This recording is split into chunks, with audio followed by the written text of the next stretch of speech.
We're here with a book haul.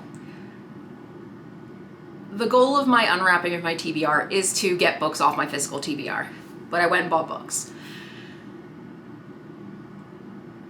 I have reasoning, but let's get into it. First, hi, my name's Kim, and welcome back to Bookmarks and Breadsticks.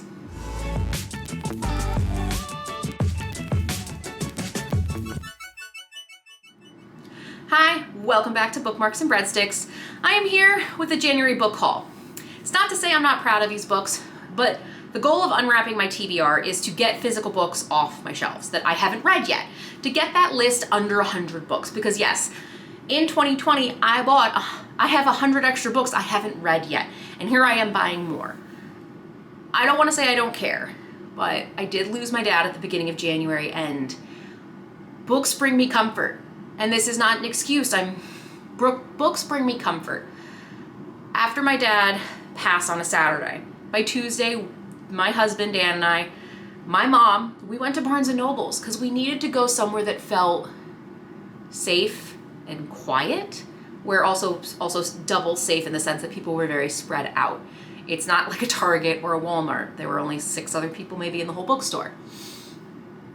And the more I look back, I want to remember good memories about my dad. I know the pain and grief is very raw and new right now, but something my therapist is trying to remind me is that I have to think of the positive things too, and they will come with time. But one of the things my dad did growing up, and I think that's why my sisters and I are such readers, is we didn't eat out often. Let's say we ate out once a month and it was a special occasion, and one of the places he used to take us was a Golden Corral, which was this big place, like a big buffet place. And I was an overeater. I always ate way too much. I'd always get myself sick. I knew where all the bathrooms were in all the bookstores. Not something I'm totally proud of. But one of the things my dad always did was he'd let us go to bookstores after, because they were in the same plaza as the Golden Corral. Like, you could see the bookstore from there, and we'd always beg him and go, please, please, can we go? And he'd let us, and we'd go to a bookstore. And growing up, you know, I'm the middle child. My younger sister's 3 years younger than me. My older sister's 2 years older than me. So 3 daughters within 5 years. You know, we're all reading middle grade at the same time. Then we got into older books and etc. My mom and dad almost always bought us a book each when we were in that store. As we got older into hardcovers, they were like, no. I can't buy 3 hardcovers at once. It's too much money. But I loved my parents for it, and my sisters loved it too. It was so fun to be in those bookstores. Also, rest in peace, Borders bookstores. I miss them dearly. They were a big part of my life.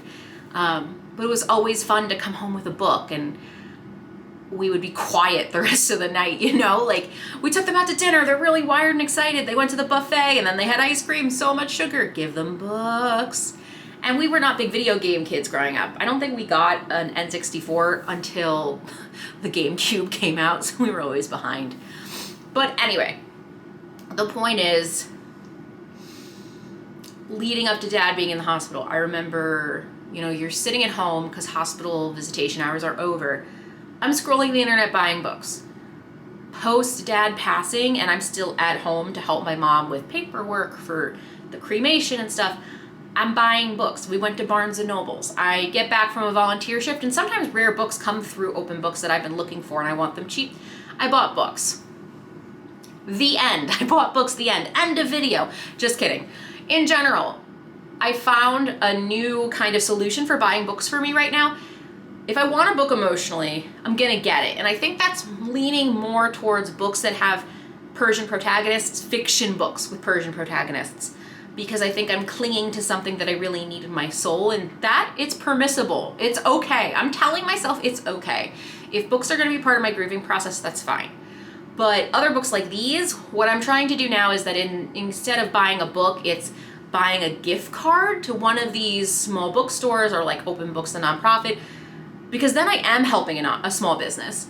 And I can save it for when I really want a book or a hardcover or just something comes along, but at least now I have the funds and I'm putting it away, I guess in a responsible way, because I'm using cash back on my credit cards to buy gift cards, which then I use to buy books. And because it takes 2 to 3 weeks for those physical gift cards to come through the mail and get to me, there's a delay. So I can't go straight into a bookstore and just throw cash at a problem. Again, I don't know if this is really gonna solve the problem. I don't want While books can bring me comfort in my while books can bring me comfort in my grieving process, I don't exactly want it to become a thing where I become a hoarder and I fill my house with books the same way I would fill my gut with emotional eating. I don't want to switch one vice for another. I'm sorry that this video and intro has taken such like a somber note. I do want to show you all these great books I got. I'm still very excited that I got them. Don't come at me. I know everyone, not all booktubers, sorry, a lot of booktubers go, I'm on a buying ban. Oops, I did too much. I did the same thing, and I did it for a really, really emotional reason. So maybe this is more a confessional myself to give myself grace and go, yeah, you bought a lot of books. How can I re-channel the emotion? Like, books are trying to fill a gaping hole, and that they can't bring my dad back. So let's celebrate what I got, and then in the future, buy more gift cards, Kim. They never expire, and you can still support a bookstore later, okay? This tower's gonna fall, so I'm gonna break it into two piles. Okay, first up, The Recipe Club by Andrea Israel and Nancy Garfinkel. This was at Open Books, got this one for $4. Another fiction book is The Midnight at the Blackbird Cafe by Heather Weber. I have heard that this book is mostly realistic fiction. Sorry, light source over there. A little bit of realistic fiction and just a tiny bit of magic added. I'm trying to find all of the fiction I bought, so it's all kind of in one place. Oh no, they're at the bottom. Please, piles, don't fall. Please don't fall. Okay. The Rib King. This is brand new. I just found it in Barnes & Nobles, and this is by, for a second I thought there was a giant white paint mark and I was gonna get really upset, and it's actually just a cloth over a gentleman's arm, like a waiter. The Rib King by Lady Hubbard. This is a Black author, new author. I'm very excited because it's basically, the idea is that there is a Black woman who, Miss Mamie, let me just read it to you, the inside cover, it'll make more sense. I'm gonna leave the cover up because it's so cool. A fresh and searing account of racism, class privilege, and exploitation. For 15 years, August Sitwell has worked for the Barclays, a well-to-do white family in a Midwestern city who plucked him from an orphan asylum and offered him a job. A child survivor of a racist massacre in the South, the groundskeeper is part of the household's all-Black staff, along with Miss Mamie, the talented cook, young new maid Jenny Williams, and their 3 kitchen apprentices, the latest orphan boys Mr. Barclay has taken in to civilize, as he did August. But the Barclays' fortunes have fallen, and their money is almost gone. When a prospective business associate proposes selling Miss Mamie's delicious meat sauce to local markets, a cash-strapped Mr. Barclay agrees. Under the brand name The Rib King, the sauce is advertised with the caricature of a broadly grinning August Sitwell wearing a jewel-encrusted crown on the label, yet neither Miss Mamie or August will see a dime from the enterprise. During the promotional tour to sell the sauce, the Rib King displays increasingly erratic behavior that suggests deeper motivations fueled by vengeance. The rest of the former staff has witnessed Mr. Sitwell's transformation and find themselves implicated in the crimes of the Rib King and are forced to face the consequences. So, lots of reasons I'm very excited about this book.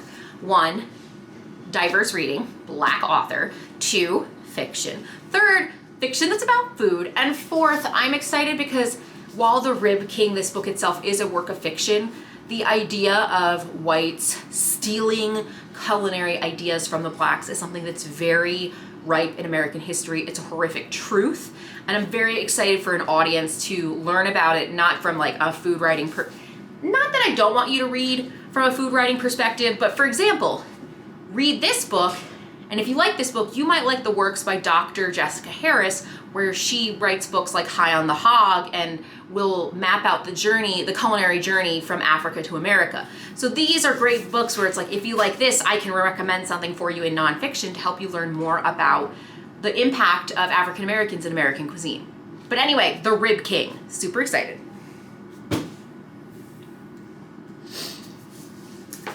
The Year of Meats. This is by Ruth L. Ozeki. Essentially, I just have to read the back to you. Ozeki's mesmerizing debut novel has captivated readers and reviewers worldwide. When documentarian Jane Takaki Little finally lands a job producing My American Wife, a Japanese television show sponsored by an American meat exporting business, she discovers some unsavory truths about love, fertility, and the hormone called DES.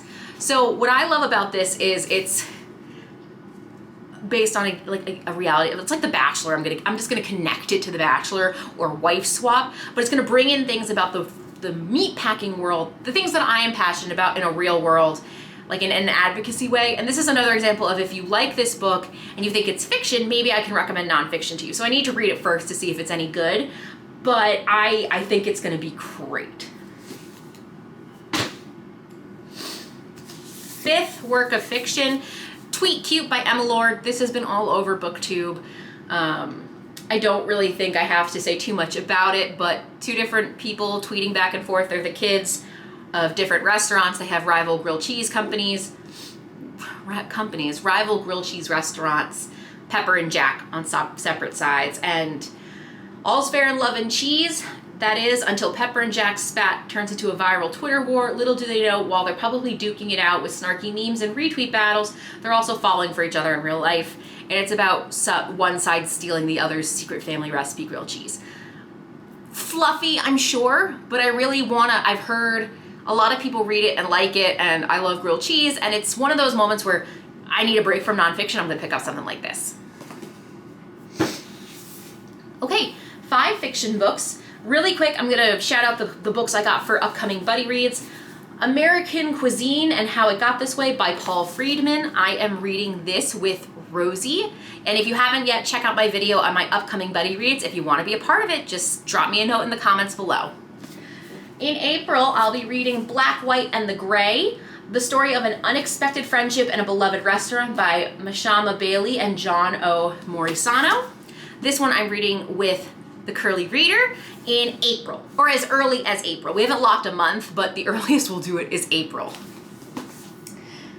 I believe that the Curly Reader, well, first off, I'm blanking on her name and I feel like a jerk, and I'll actually put it down here. I just love that I always know to find her based on her handle, the Curly Reader, because it's a little bit more unique in the system for searching.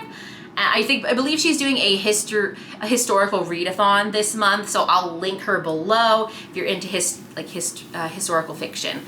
Go support her and go support her channel and her readathon. Okay, home stretch. We've got a couple more books, and these are books I found. Wrapper. These were from Open Books. This one is Sweet and Low by Rick Cohen. I have read a different Rick Cohen book before. I don't know. Rick Cohen, The Fish That Ate the Whale, The Life and Times of the Banana King. This is his other book. The Garlic Papers by Stanley Crawford. This is all about garlic. I've always wanted to learn a little bit more about garlic. I know, why do vampires hate garlic? I don't know. I'd love to learn a little bit more about that history.